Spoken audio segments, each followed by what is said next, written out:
Good evening, everybody. A very warm welcome to you all to this UEA Lasdun lecture. Thank you so much for coming. It's a very warm evening, but it's beautifully cool in here, I think.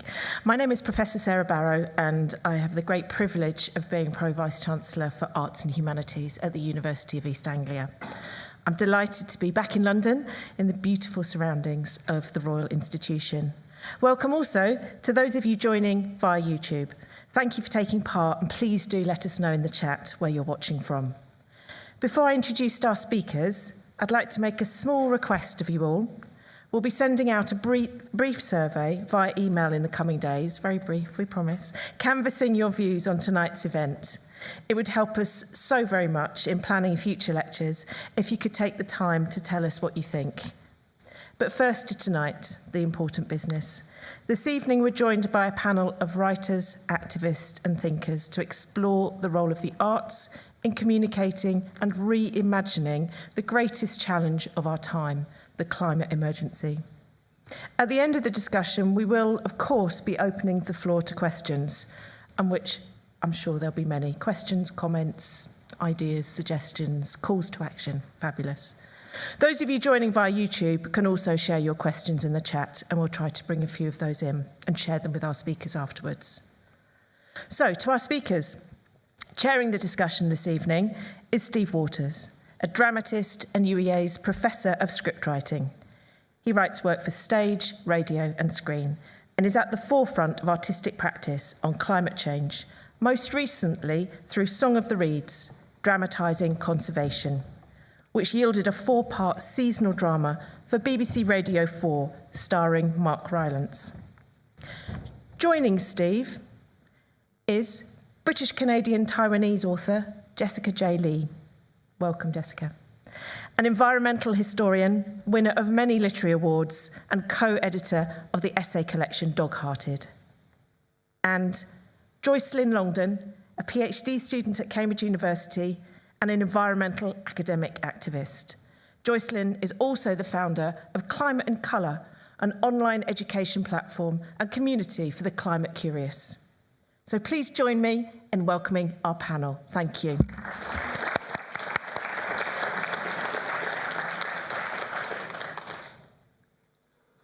Thank you, Sarah. Just checking my mic is working. It is good. Hello, everybody.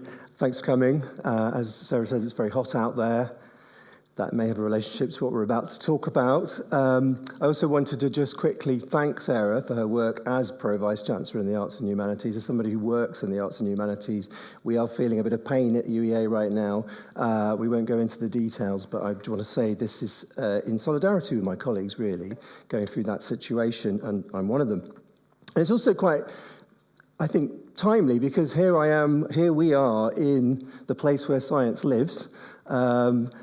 And for one, I feel a bit of an interloper. Obviously, I am not a scientist, and one of the great challenges of the questions that we're going to consider tonight is they've often seen as the provenance of scientists. What happens when they get into the hands of non-scientists, of which I am very profoundly one.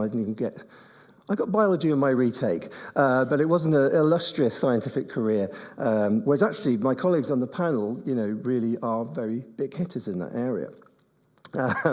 So I wanted to talk wide-rangingly, hopefully, a little bit about my department, my area, my field, which is, as Sarah said, scriptwriting, drama, and what its role is, and I suppose particularly about what my work has been relative to the climate crisis. And I wanted to start with what is a really shocking story, and also slightly narcissistic story. As we know, over the last few weeks, 400 wildfires have been burning in Canada, and we have a Canadian on our panel. It's an incredibly shocking event. It's not over and done with, and it's obviously created an extraordinary pool of smoke and sort of really appalling air quality. The way it's been reported has obviously been very much about what's going on in New York.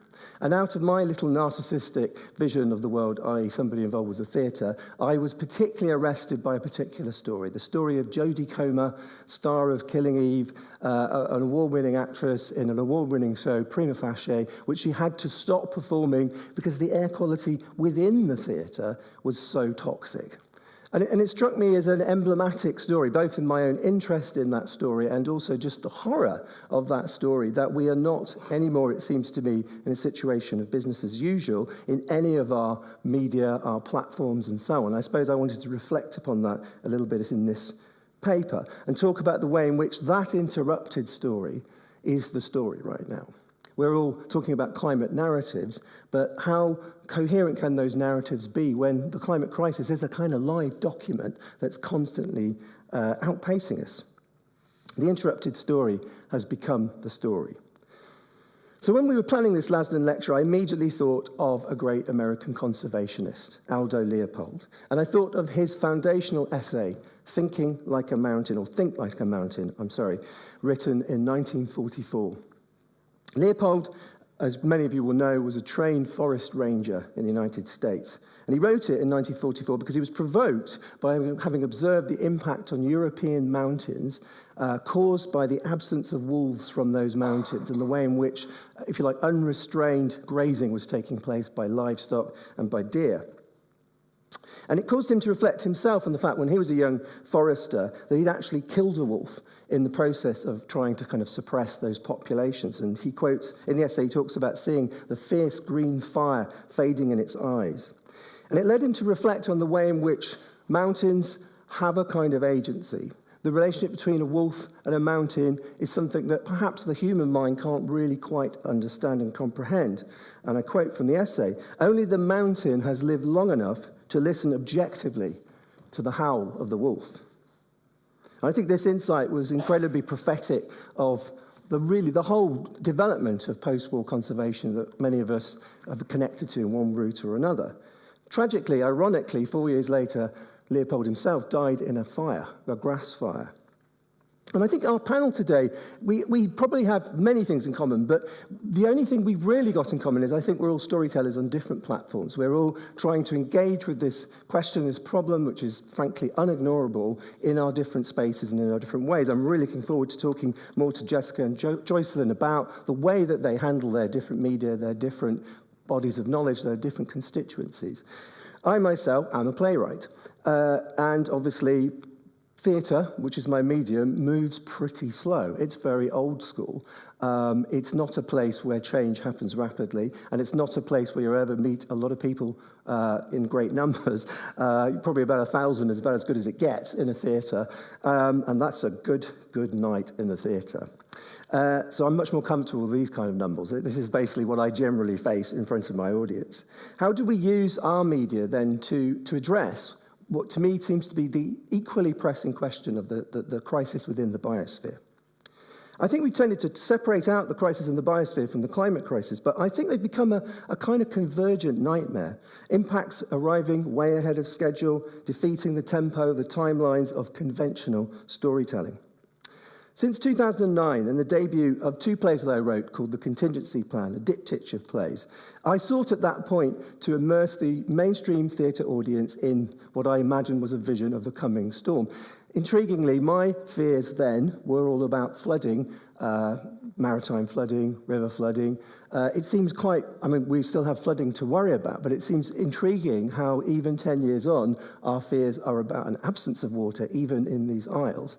And that seems an extraordinary indication of the rapidity of the changes. So since then, I've been trying to kind of maintain and develop a dramaturgical language that can keep pace with the extraordinarily rapidly moving events of the climate crisis. And as Sarah alluded to, one of the ways I tried to achieve this recently was I got a grant from the Arts and Humanities Research Council, Arts and Humanities again, and I embarked on a project called Song of the Reeds, Dramatising Conservation.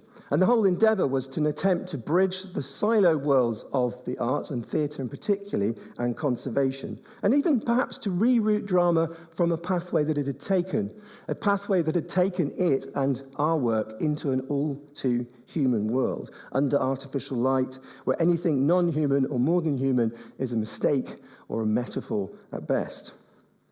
I actually think this siloing of the human and the natural, the human and the more than human, is hardly theatre's problem alone. We see how the natural world still remains subordinate in our news media and our political agendas.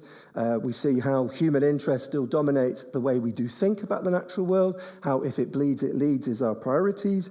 Simple example, spillover event like COVID-19 obviously is front page news, but avian flu is back page news, even to this day, even though it's decimating seabird populations in these isles and beyond.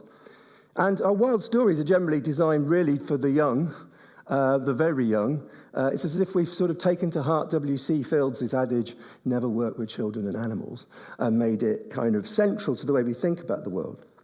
So I suppose my question is, can we rewild drama as much as we're attempting to rewild the landscapes from which nature has disappeared?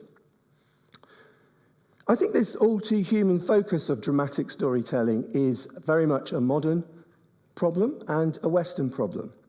It's just consider the wealth of wildness in our totemic playwright, Shakespeare. Barely a scene passes within his work without an allusion to a lapwing, wild thyme, kites, the fatted kites, as he talks about in Hamlet, which actually, the footnote tells us, were visible over the streets and skies of London. Let's hope they get there again soon. Bears pursuing humans, hardly an academic concern when outside the theatre, bear baiting was also on the menu. So at every turn in his work, human stories join hands with non-human ones. I think this is partially one of the tropes of Shakespeare as this wild writer. Milton used to talk about Shakespeare and his wood notes wild. There's a sense that he is almost like somehow ungovernable, chaotic as a writer. To prove my thesis, I had to go to the text and I picked up King Lear. Admittedly, not exactly, King Lear and Midsummer Night's Dream are probably the most nature-rich works in the dramatic corpus. But anyway, I picked up King Lear. I looked at 3 pages in Act 4, 3 short pages. In Act 4, we find particularly the scene where Edgar famously fools his blinded father, Gloucester, to imagine that he's standing on a cliff top. And he conjures up that environment for him and us in the following way. The crows and choughs that wing the midway air. The crows and choughs. You wouldn't see many choughs in Kent right now. Small as beetles, he says. Or what he describes as the shrill-gorged lark. Which is, I'm not sure I quite buy into the shrill-gorged lark, but I think it's still a wonderful image. He notes the samphire midway down the cliff edge. I mean, Shakespeare was not somebody who grew up on the coast. There was incredible alertness to ecosystems, if you like, flora and fauna. He then reflects on his father's famed jump from the dread summit of this chalky bourne. And Lear comes on stage, himself dressed in wild flowers. He's described by the sightless Gloucester as a ruined piece of nature. There's 3 pages of King Lear, and they're not atypical pages of King Lear. The density of allusion here towards the natural world is harder to discern in the drama that follows. It's as if drama enacts its own great thinning of non-human life from the centre of the story, fueled by what Amitav Ghosh has called the myth-making of modernity, which suggests that humans are triumphantly free of material dependence on the planet. Becoming increasingly urbane, theatre moves indoors into realms of exclusion and artifice, where to be a country wife is an inherently comic thing to be. And any scene that dares to venture outdoors is an outrage to decorum. It takes German Romanticism to re-inaugurate nature's place on stage. For instance, particularly in the writing of a student of the nerve system of Barbelfisch, Georg Büchner, a great German dramatist, such as his play Woyzeck, written in 1836, which brims with non-human life. His benighted soldier hero, Woyzeck, is himself a work of nature. He's treated as an object of experimentation by a doctor in the play who berates him for answering a call of nature. Pissing in the street, he in fact says.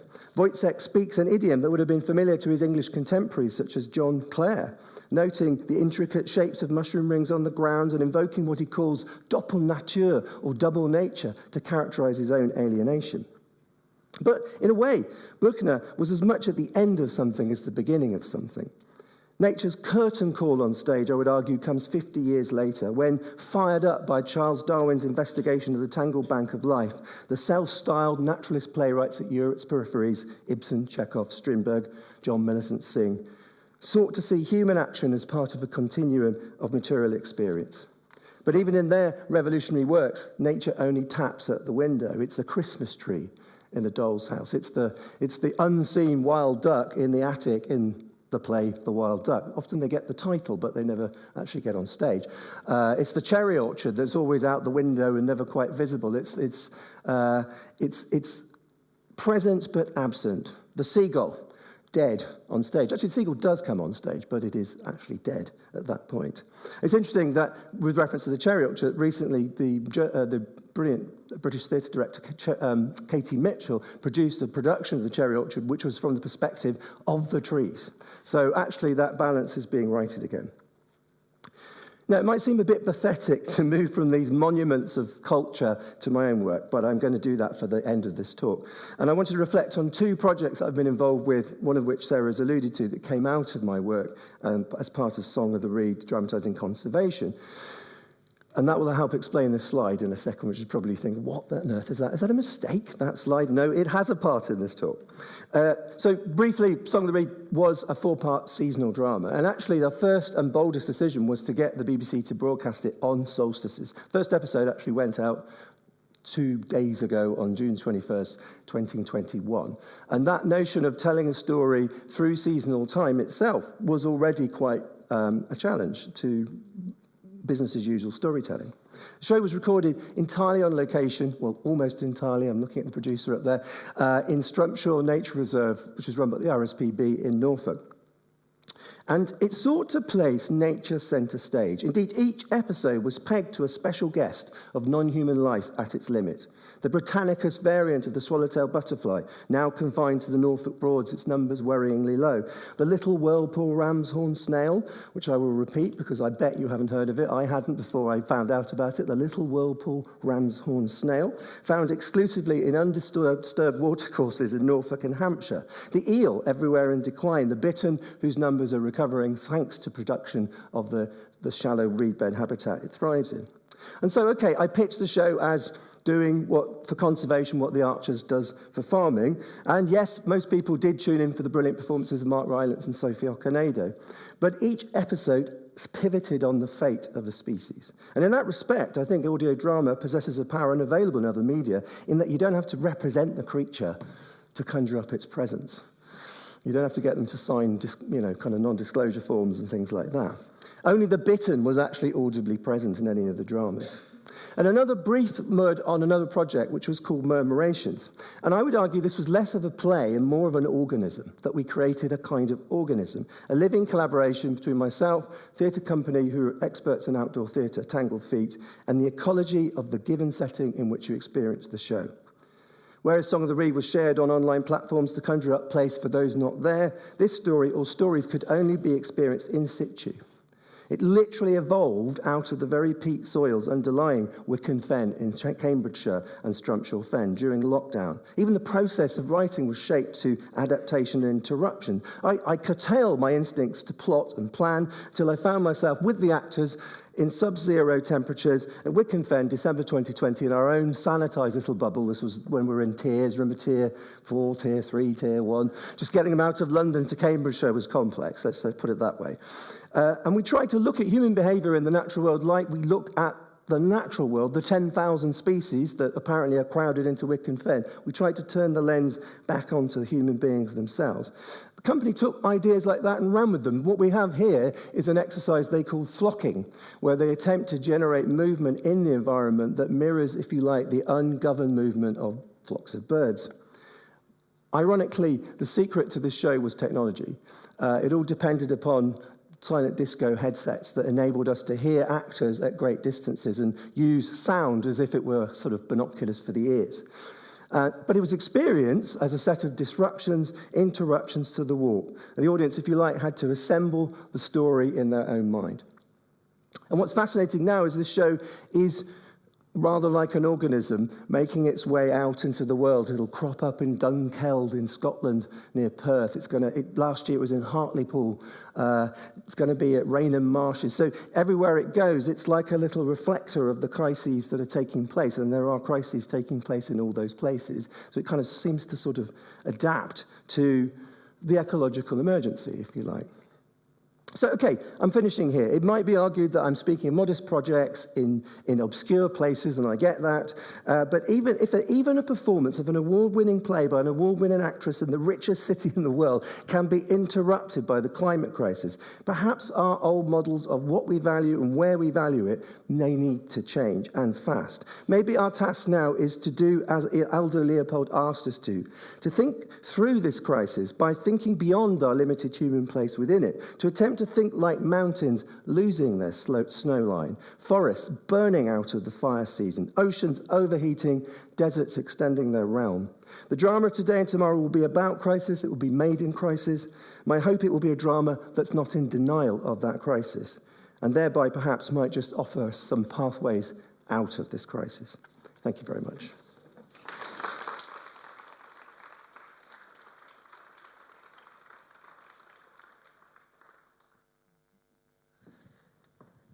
Get myself set up here. Hello, everyone. Right, so I am a nature writer, but before I was a nature writer, I was in academia. Before I wrote my first book, I was finishing a PhD in environmental history. And so when I started out in literature, in this idea of writing books for a much wider audience than a traditional academic audience, I was doing so, I guess, with a lot of that sort of academic baggage in mind, with a lot of, I guess, that pressure of feeling like, okay, I needed to really research my material. I really needed to cite my material. And I think a lot of the academic concerns that I brought with me from my field penetrated how I began to think about what it is I wanted to do as a nature writer.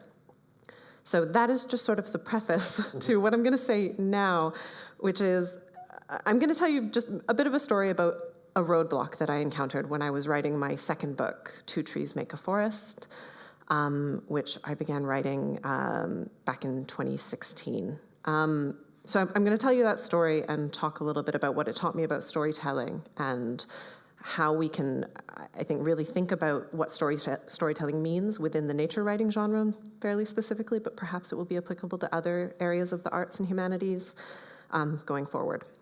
So, as I mentioned, in 2016, I started work on my second book. Before that, I'd written a memoir about swimming in lakes, and I was swimming in lakes all year round, and so it felt very natural to me that I could bring in, this conversation of climate change, of just the small incremental changes I was encountering in the landscape on a daily basis. That book felt a lot more modest to me than what I wanted to try to do with my second book. So I got into this, space of being ready to do a new project, and I was essentially acutely aware of, I think, some of the core challenges that were facing nature writing as a genre in that moment. So I don't know if you can cast your mind back to the mid-2010s, 2015, 2016. This was, a couple years after H is for Hawk had come out. It was within publishing. People were saying, this was the genre. It was a big deal. But it was a big deal, really, in terms of books that ultimately often romanticized ideas of nature, that were often about personal journeys within nature. And I had written one myself that were, really centered on memoir, for example. And a tendency within the genre towards depoliticized writing, an avoidance of talking about crisis, an avoidance of questions of borders, for example. We had nature writing within Britain as being very preoccupied with Britain, right? At the exclusion of other places. An avoidance very often of talking about access and unequal access to land. And this is, I think this is quite interesting because, nature writing as a genre, as we, the contemporary moment in the new nature writing, we can trace it back to, the late 90s. And that itself draws its roots, from, Steve, you already brought up romanticism, from English romanticism, from this idea of the natural world as something that strikes us emotionally, and it is that sort of subjectivity. It's about that sort of very internal emotional response, but not necessarily explicitly politicized very often. But in our contemporary moment, we've had plenty of arguments against that, yet still we had this problem in nature writing, right? So, 50 years ago, we have Raymond Williams talking about the history of writing about nature in Britain as being, writing about a working landscape without working people, right?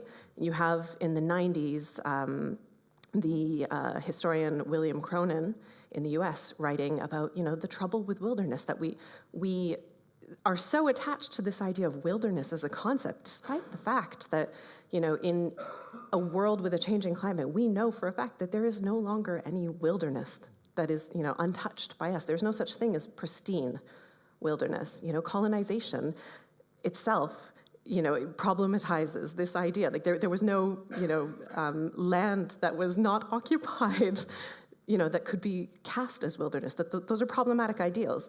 Yet somehow nature writing in the mid-2010s still hadn't really come to grips with this. So I gave myself a really, modest task. I was going to work on that. So yeah, my book at the time, it was meant to be an intertwined memoir and biography set in Taiwan's landscape. I wanted to sort of shift the kinds of places that were involved in the genre and included in the genre. It wasn't going to be a travel book. I didn't want to use that lens. It felt important to me that it was within the nature writing frame. It was going to be the story of my own journeys, trying to reconnect with my maternal heritage, and the biographies of my grandparents, who were born in China, had left China during the Civil War, settled in Taiwan, where my mother was born, and eventually immigrated to Canada, where I was born. So this was the sort of modest task I set out for myself. I wanted to tell essentially a nature writing story that would take us away from the landscapes we tend to see a lot in English language nature writing, a story that would essentially draw on my training as an environmental historian. But when it came to writing the book, these two strands, my own story and my grandparents, I wrote a draft. It felt a little bit flat when I'd just sort of woven them together.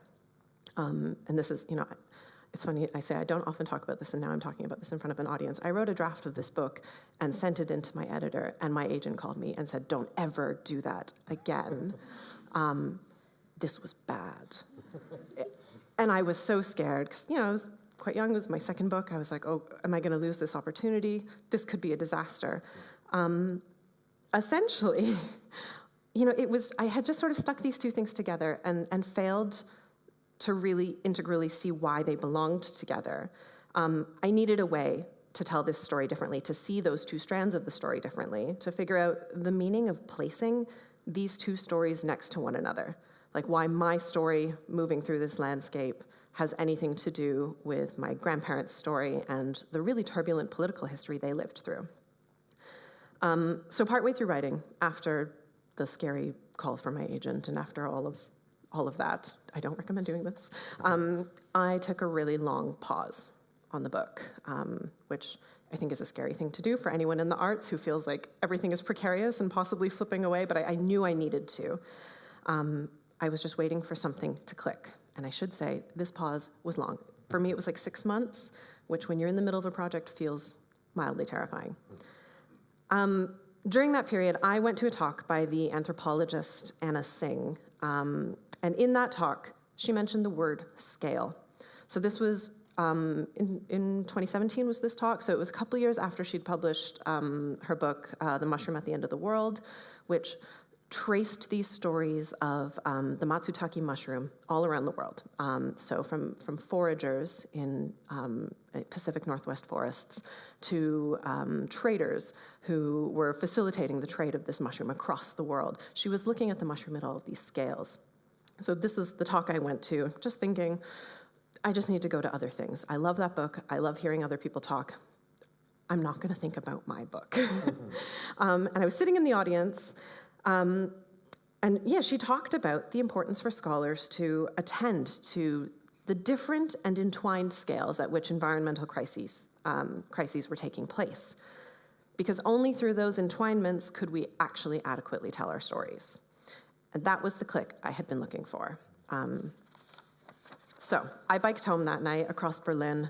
I remember this so vividly. I was on my bike, and I would stop every mile or so, pull over, and leave myself a voice note on my phone, because it was like all of the things were finally clicking into place for what I needed to do to fix my manuscript. the story was missing this understanding of scale.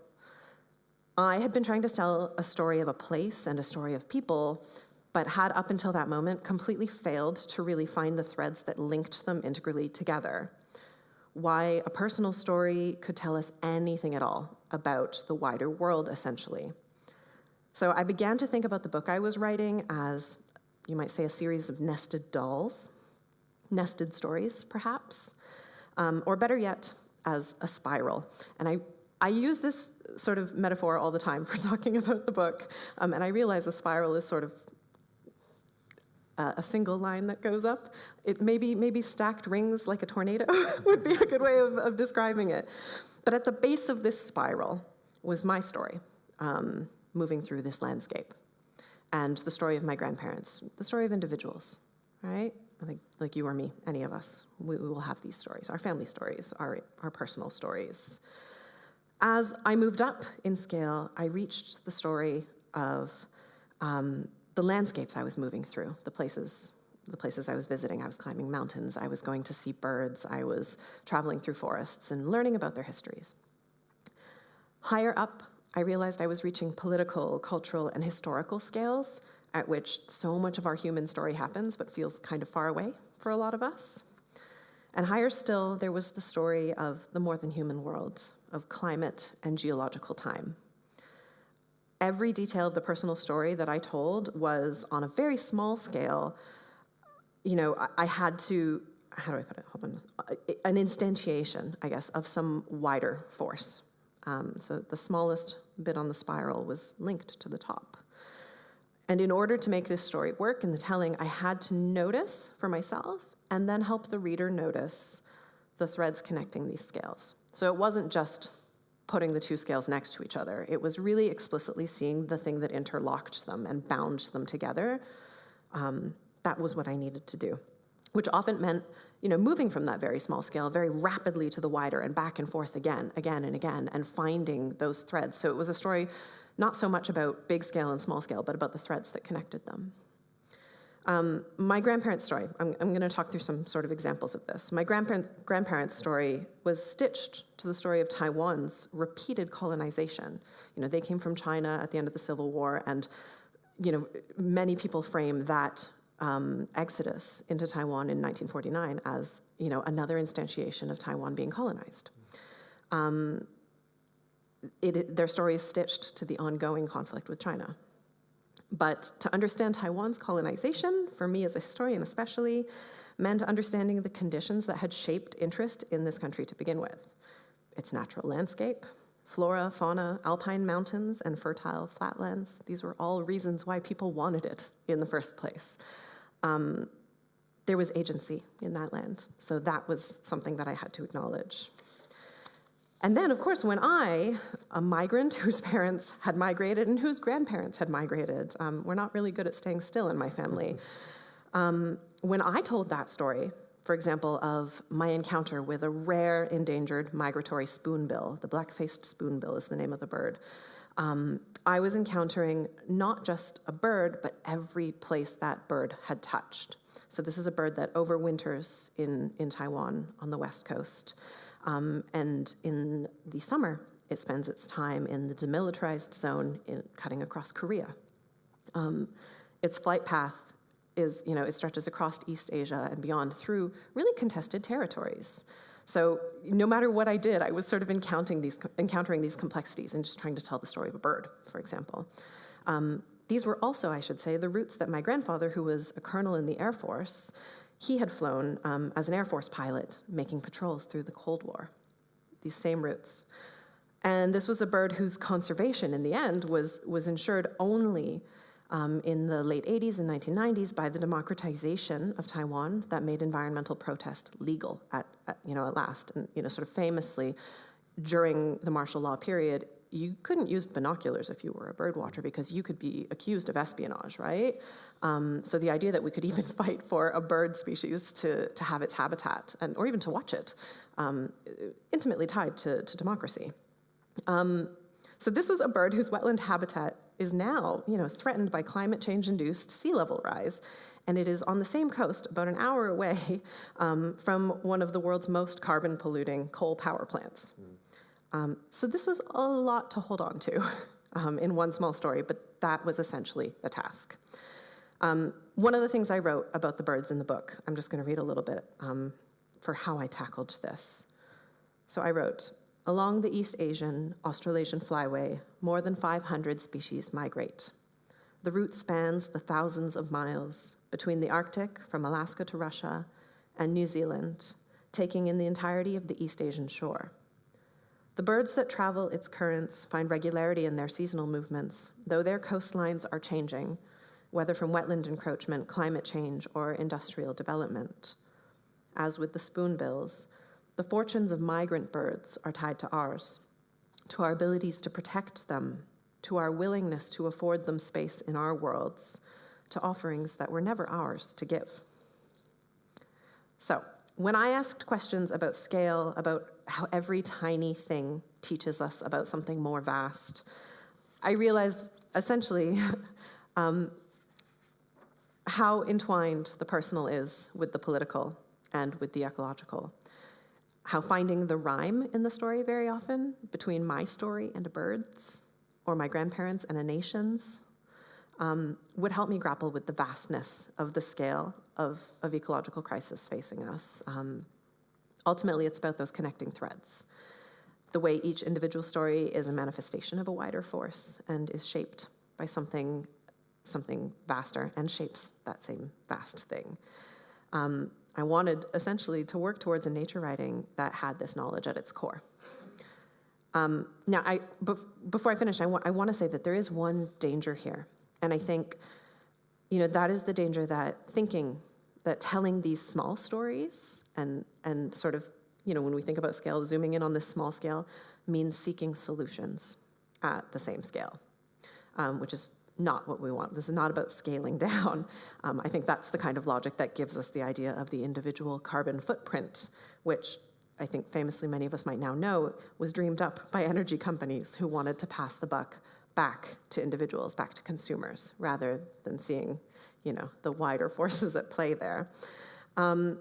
Instead, I think what calling attention to these threads and to these many sort of spirals of scale we might find in all stories that we can tell, that allows us the ability to see how our individual stories are embedded in forces much greater than us alone, to see our connections, because collectively we form a broader force, and telling individual stories helps us to see our connections with one another. And I think there's power in that. So I'll leave it there.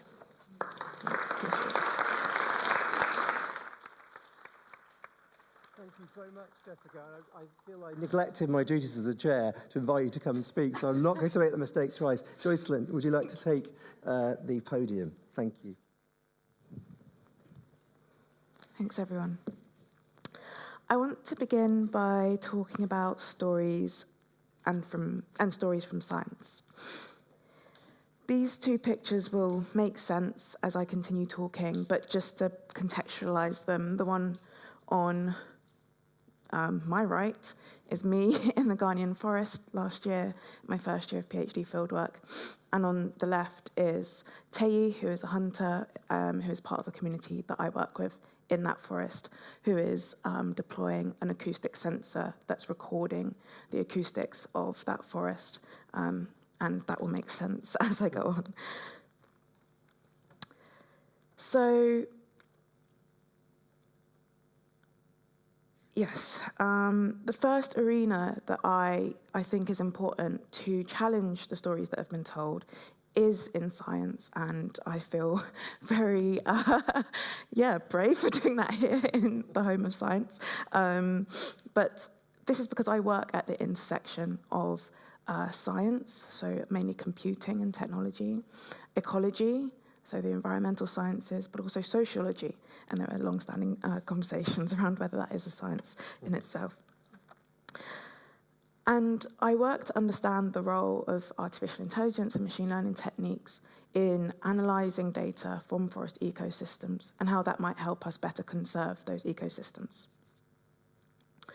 Whilst many in my field see their work as objective and data-driven with the aim of exploiting the largest data sets and building the most accurate and predictive algorithms, they forget that technology is not neutral, that the laws of physics and nature are important, and that through computational manipulation, we author distinct and loaded stories about the world.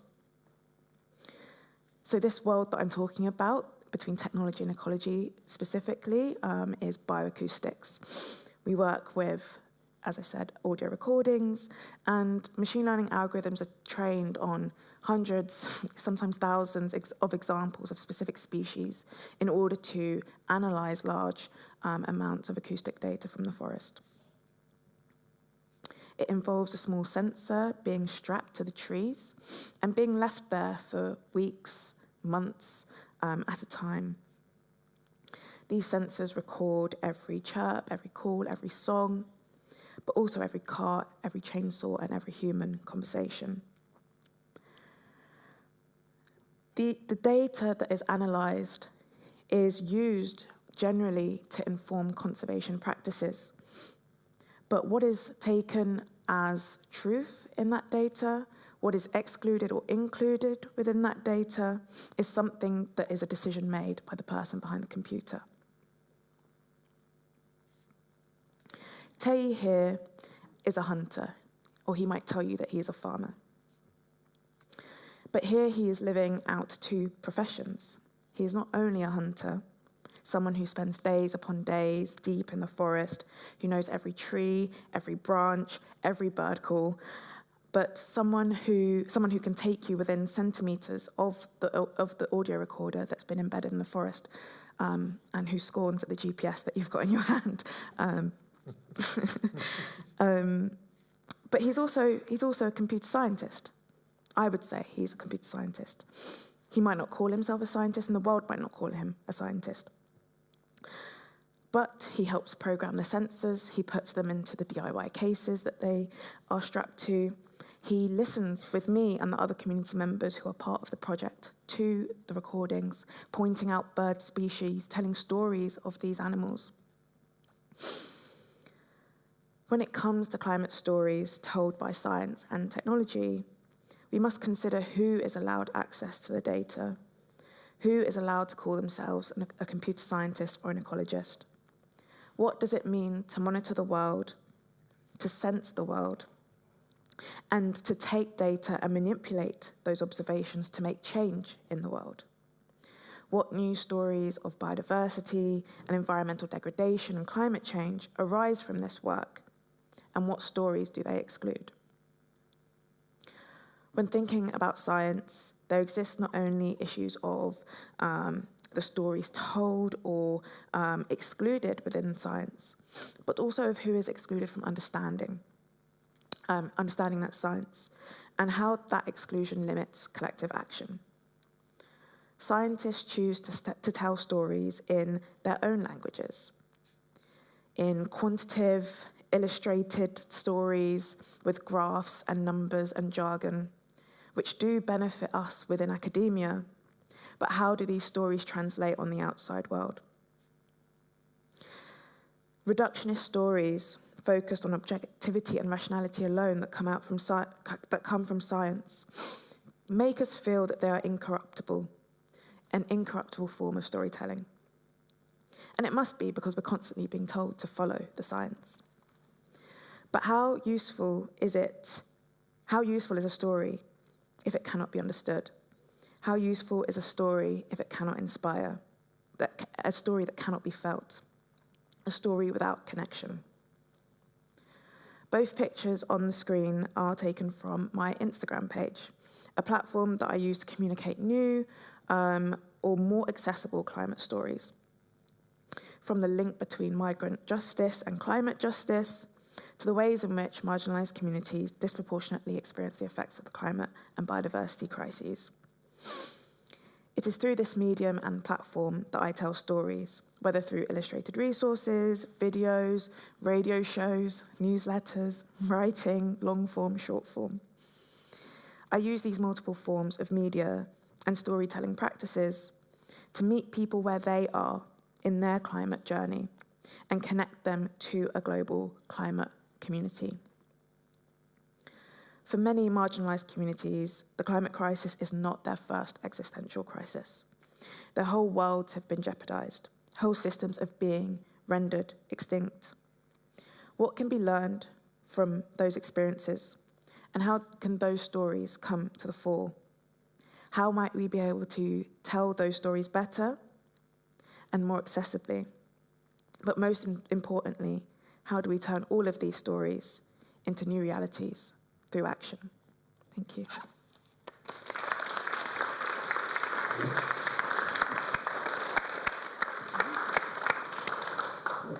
Amazing. Thank you so much, each and every one of you. That was such a rich set of discussions, so thank you. But we do now have a chance for some questions, some comments, some ideas, some suggestions. I'm sure many of you are, well, you're all interested in this field, that's why you're here, and we'd love to hear from you. But first of all, just a very big thank you to all our speakers for such a wonderful and engaging evening so far. So if you have a question or a comment or something you'd like to say, please pop your hand up for a member of the events team to reach you with a mic. I know you probably can project brilliantly, but the mic means that people who are online can hear you really clearly. And if you're on YouTube, please do join in by using the chat function. Thank you. So, do we have anyone with something they would like to say about this topic at the moment? We do, thank you. Fabulous. Good icebreaker, lovely. Thank you. I really enjoyed all the talks, thank you. But I'm still puzzling a little bit about the title, Thinking Like Mountains. Can you say a little bit more about what that does involve or what that should involve, or how you would use that concept more? I think we're all looking at Steve. Well, I was going to say Aldo Leopold. That's a good question, and in a sense, I don't think we were going to possibly answer that fully, and I hope that's not a disclaimer, or because obviously I am responsible for that title. Funnily enough, I was thinking about Aldo Leopold when I was working on both the projects I mentioned, and I was trying to, at that point, I told myself I was trying to think like a fen, because that was where I was located at that point. And I think that we all can see the problems with that. In some sort of way, I was thinking about Joycelyn's sort of the technology in the forest, trying to sense things, or Jessica's brilliant image of this spiral and these layers. We are the prisoners of our own human capacities to understand what is not our experience, it seems to me, and that is why we're in this mess.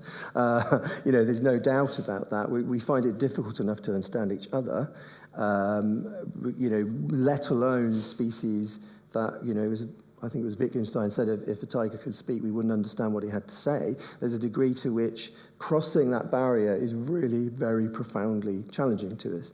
But I feel that there's an opposite approach to that, which in a way I was sort of linking to what Joycelyn was saying about what you do with data. I think there's a degree to which there's a throwing in the towel sometimes. Oh, we shouldn't think anthropomorphically, or we shouldn't be anthropocentric, or we shouldn't be anthropocentric, but we shouldn't impose our sort of realities on other realities, which tends to lead to, I think, a kind of strange fatalism, actually, almost as if those realities have no realities that are, if you like, commensurate with our realities. Like, animals don't have feelings. Plants, are not really alive in the way that we are. Landscapes are, random contingent, assemblages of elements. Well, if we start trying to think about them with the same level of intensity and respect that I think Leopold was thinking about the wolf, and then by extension thinking about the mountain, I think we would be in a very different position than we are now. So that's how I find that phrase useful, but I don't know about you guys. Yeah. I imposed it on us. Yeah. So it's actually really interesting, because Two Trees Make a Forest, for me, was a book where I was writing about mountains more than anything. And I should say, I am not a mountaineer. I am barely a hiker. I love doing it, but I'm not good at it. And in the book, I spent quite a lot of time in mountains. And it was interesting because it forced into the storytelling much more of a geological timescale than I anticipated would be part of this story that felt at first like a family story. and a personal story. So, it forced this much longer timescale, which allowed me to observe things, not just in terms of the landscape changing, but then, the many centuries of colonization that have followed. And of course, Taiwan being originally inhabited for thousands of years by indigenous people who are still there. So if, the invitation to think like a mountain for me actually completely transformed what this book that I was writing turned out to be.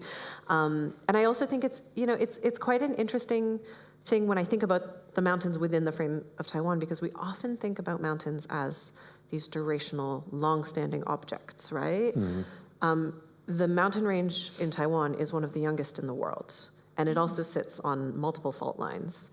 So it is one of the youngest and one of the most precarious. And so there's this insistence of change that happens in that landscape. So, when I sit there and I say, I'm going to tell this long-scale story, that doesn't mean that I'm going to sort of incorporate and accept all of the recent change of the past, 100 years, basically. It doesn't mean that climate change becomes a small blip within that story. The kind of change you see in Taiwan is so profound that it is very insistent, right? So you've got mountains that are threatened by earthquakes, by landslides, by the magnification of seasonal storms that bring so much rainfall that entire mountainsides slip down onto towns and wash them away. These kinds of stories, I think, how do I put it? If we think like a mountain in this kind of storytelling, it transforms the scale and the scope of what we take in. I don't know. Does that... Yeah. How do you take it? Do you want to add anything, Joycelyn? Yeah, I mean, it's actually interesting because I also am working in mountains quite a lot, and the forest that I'm working in is very mountainous. And it was interesting the first time I went, all of the community members were like, "Are you really going to be all right to go up here?" I was like, yeah, I walk loads in the UK, like, I'm fine, it's going to be great. And I was like half an hour in, and I was like, so are we nearly somewhere that's going to even out soon? And it didn't happen. And the hunters were all just, skipping and hopping and jumping, and it was easy, and they were coming back and doing loops around me. And during my time with them, I think that, they think like the mountain, but not because the mountain is something different, but because they are the mountain. That's them. And I think that maybe thinking like a mountain, the mountain word can change to thinking like soil, or thinking like a leaf, or thinking like a bird, or whatever it is that you feel an affinity to, that might be connected to some part of your brain that still has that call of, you are nature, this is who you are, listen to yourself. And so tapping into what's inside of us, and not only seeing mountains or birds or whatever as objects, but as things that live within us, and finding our own individual connections to the natural environment that allow us to think in those terms, and to then have that empathy and that agency and also perspective of what that object might appreciate. Yeah, there's a kind of an injunction also to be ambitious in there as well, isn't there? I mean, there's something about the scale of that, the challenge of that, which I think is... It's very hard to find positives of the current climate crisis, but at the same time, it is asking us to step up big time, isn't it? And there's in a way in which it's telling us we have to get out of our parochialism on this planet. So I find that it's like it's an imperative. Think like a mountain, but you're not a mountain. You're thinking like it, and you don't know what that's going to be like. That's the point. Yeah. But stop thinking like a human. I think so. That's interesting because it's funny. Question. They're not going to stop sorry. them, am I? No, Jessica, please.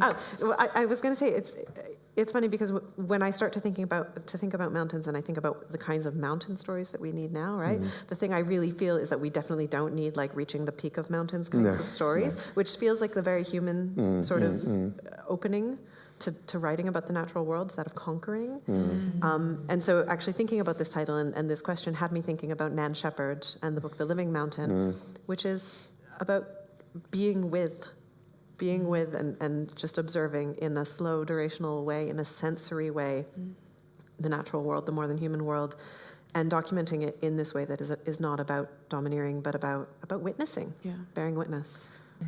I just wanted to add something to that, because I just saw a picture the other week, and I'm sure other people have seen it, but was of Mount Everest, covered with just like tents and litter and plastic and all of this rubbish. And most people who aim to climb Mount Everest would consider themselves some sort of naturalist or environmentalist, someone who cares about the natural world. And if they were really thinking like the mountain, they might be thinking, get off, like, Get off, go away. Yeah, exactly. And so I think it's interesting also how we identify as environmentalists or naturalists, and how that's actually quite separate to the way in which we engage with the environment, and as you say, how we feel like we have to dominate the natural world, which is kind of the opposite way of thinking that we need to have if we're going to heal and rewild these places.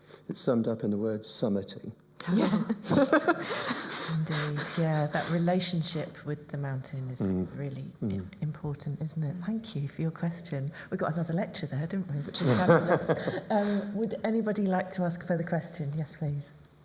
Thank you. That's great. Yeah, sorry, going back to, obviously we want to sort of be back with nature. Obviously, I think we all agree with that. But how do we get over this sort of contradiction that, we still want to go on holiday, we still want to fly everywhere, to get anywhere to these conservation areas, we have to get there somehow. So how do we deal with that contradiction? Do we sort of give up everything, that we've sort of achieved as a world, sort of advances, etc.? Where do we stand sort of with that? It's a big one. Yeah. I will just briefly say that why is it somewhere else? In a sense, that's the sort of my starting point. Funnily enough, my whole project was like, what's within a 15-mile journey from me that can be understood as extraordinary? The Strumpshaw Reserve is, I think, less than 10 miles from the centre of Norwich. You're absolutely right to focus on access. Now, I think that is the great question. Accessing green space was a massive issue during COVID, as we know. It's going to be part of the heat map of this country, I think, as we go forward, which is to ensure that that is a right for everybody to have extraordinary nature within walking distance from where they are. So I think that the whole issue of flying somewhere like Costa Rica, and it's great, it's all net zero over there, it wasn't getting there, that's for sure, is really problematic. And my view is, we have to think about where we take our pleasures and where we believe those kind of types of engagement in the natural world take place. Maybe we need to, partly the reason why I'm interested in Fen is because Fens have been despised for centuries, feared, drained. They are our kind of, the east of England, they are the indigenous landscape, and it's been steadily destroyed and despoiled. So how can we revalue what has been despised? I'm not saying that we all have to sort of have a day out at a landfill site, but I think there's a degree to which, we do need to reframe where we find those experiences. That would be my response. If I can pick up on this idea of the travel, for example, as you've mentioned, and I think this is one of the conversations I come back to that I think we need to talk about more and problematize more, which is especially within I think a lot of white environmental activism in the West. There is the you shouldn't fly, you shouldn't do all of these things, you can't go to faraway places. And the thing I always come back to is great, tell that to all of the people who have migrated across this world, that they can never go home again because of their individual climate footprint. It's a hugely problematic sort of thing, right? When so much of this migration is a legacy of say, colonial conquest, right? So these are really intertwined conversations that we need to take a little bit more seriously. I don't think it's on all of us individually to solve this. And I think there are more complicated answers than many of us are really willing to tackle. I'm not talking about frivolous holidays here, but I talk about this with other friends who, like me, have really complicated sort of family migration histories. And at the end of the day, are we, for example, never to see our families again? This is ridiculous, right?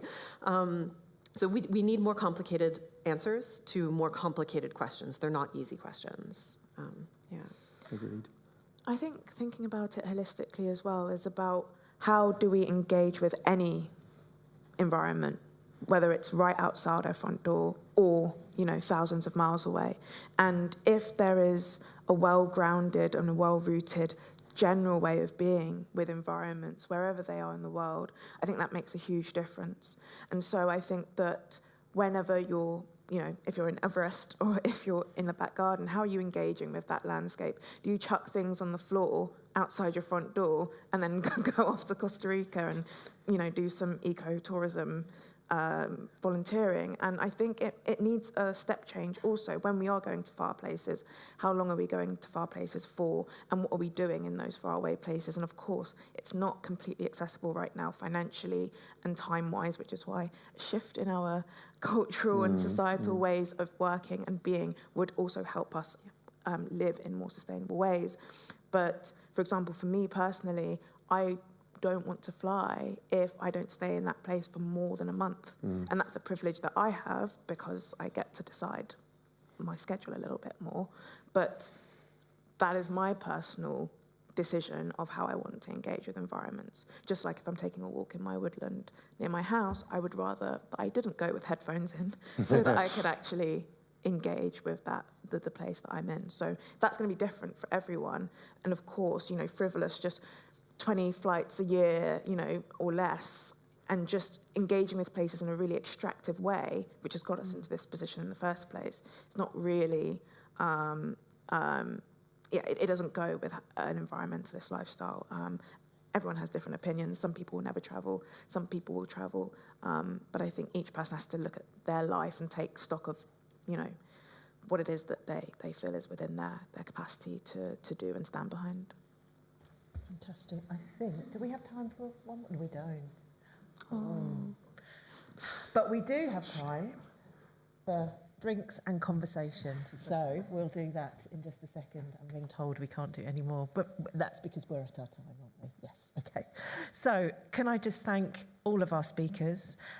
Let's give them a huge round of applause. Thank you.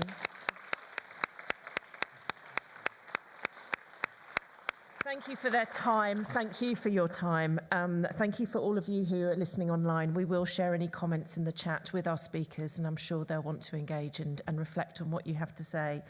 It's been a really provocative event, and I really enjoyed that discussion there as well. So let's continue that here. Sorry, people online, but people here, you're very welcome to join all of us for a little drinks reception just down the corridor as we leave.